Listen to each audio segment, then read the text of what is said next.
அதனால அதிசயமா இருக்கிறோம். தண்ணினக்கா இருக்கு.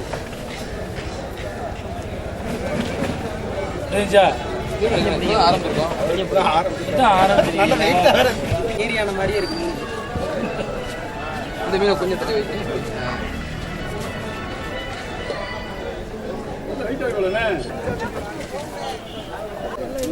வெள்ளம் போகுது.